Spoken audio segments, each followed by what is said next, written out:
Son of Frankenstein, released in 1939, it's the third installment in Universal Classic Frankenstein series. This time directed by Roland V. Lee, it's the third and final time Boris Karloff plays the creature in the big screen.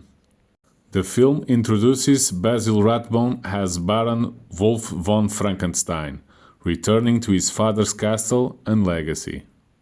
The movie also stars Bela Lugosi as Igor, a twisted, cunning blacksmith who lives among the ruins near Castle Frankenstein. Probably Lugosi's best role after Dracula. The movie opens with Wolf Frankenstein returning to Transylvania with his son Peter, with the intent to putting an end to the village fear of his father's experiments. The villagers, however, remain wary and superstitious, setting a tense atmosphere early in the film. As soon as Wolf Frankenstein arrives in the village, the mood turns cold and hostile almost immediately. The villagers are gathered under heavy rain. They listen what Wolf has to say, but they quickly ignore him and disband, recognizing a threat in the Frankenstein name. From there, Wolf Frankenstein and his family move into Castle Frankenstein. As the massive doors open, the castle feels dead, frozen in time. Wolf walks through the halls with a mix of confidence and unease. Wolf soon discovers remnants of his father's work. Old laboratory equipment, strange machines and instruments, and locked or concealed rooms. Elsa, Wolf's wife, seems to feel that something is wrong, while his son Peter is curious and excited by the castle's size and mystery. We then get introduced to Inspector Krog, a local lawman assigned to watch over Wolf von Frankenstein. Unlike the villagers, his hatred for the Frankenstein legacy is deeply personal, as he reveals he's lost his arm to the Frankenstein monster as a boy. While dining, Wolf takes a look through the window and notices the laboratory. He then decides to take a look. The laboratory is still intact, frozen like a tomb. Here he meets Igor. He was sentenced to hang for grave robbing and survived the hanging, but he got his neck twisted and damaged, giving him a crooked, almost corpse-like posture.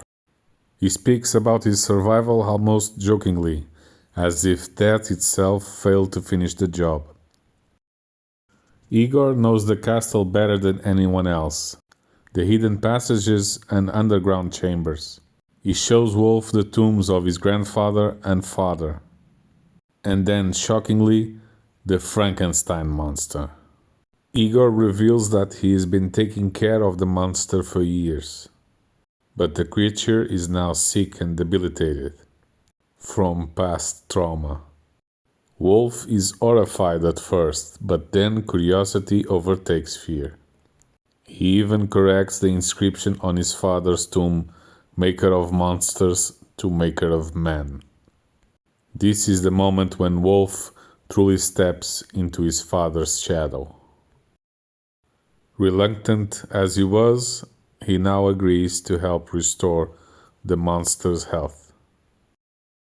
He brings out his equipment, and even with Igor's disapproval, Wolf brings his longtime assistant Benson, and they start examining the monster. In this scene, the monster is treated less as a threat and more as a damaged being in need of correction. Wolf believes his father failed because of bad methods, not bad ideas. He's calm and confident and thinks he can fix the monster by being smarter and more careful. The lab isn't chaotic as in earlier films. Wolf seems in charge. But even with all his efforts, the monster seems beyond repair. He gives up. But later, his son Peter says he's been visited by a giant. Wolf keeps asking him more and more about this giant. And then his son makes a perfect impression of the monster walking. Wolf runs into the laboratory to try to find if it's true. And then, without him noticing, the monster walks just behind him. It is true. It worked. The monster walks again. Here, the monster seems less violent initially, but his presence evokes awe and fear. The monster is now completely under Igor's influence. He answers to Igor's commands. Igor functions almost like an internal guide to the monster. Igor then manipulates the monster to commit violent acts, going after the man that wronged Igor, and killing the remaining man that got Igor hanged. Wolf also confronts Igor about Benson, who disappeared. Igor just says Benson got scared by the monster and ran away. Meanwhile, the villagers grow more hostile, threatening Wolf and his family, accusing him of being behind the killings. The stakes escalate as horror and suspense intertwine. Inspector Krog investigates. Benson was found dead. Wolf goes to the laboratory to confront Igor. They involve themselves in a fight. Igor tries to hit him with a hammer, and Wolf shoots him. Igor dies. When the monster finds Igor's body, he clearly understands what death is, and that his only ally is now gone. It's a turning point. The monster's violence shifts from controlled revenge to raw fury. After this, the monster is no longer being guided or manipulated, and he becomes a force of destruction again. It reinforces that the monster is still a victim. First he was abandoned by his creator, then used by Igor, and now he's left alone. His rampage after this moment feels inevitable. He kidnaps Peter and takes him to the laboratory. In a scene where we think he was going to throw Peter in the sulfur pit, he was just helping him climb the stairs. They found out Peter was missing, and they run to the laboratory. Inspector Krog tries to shoot the monster, but it's in fact Wolf jumping from a rope. He kicks the monster right in the sulfur boiling pit. The monster is now gone. Wolf and his family decides to leave Transylvania.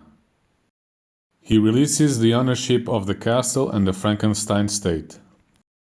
As he says, "Do with it what you will." This was Boris Karloff's Monster Final Goodbye.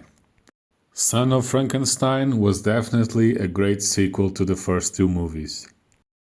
Wolf deals with his father's legacy.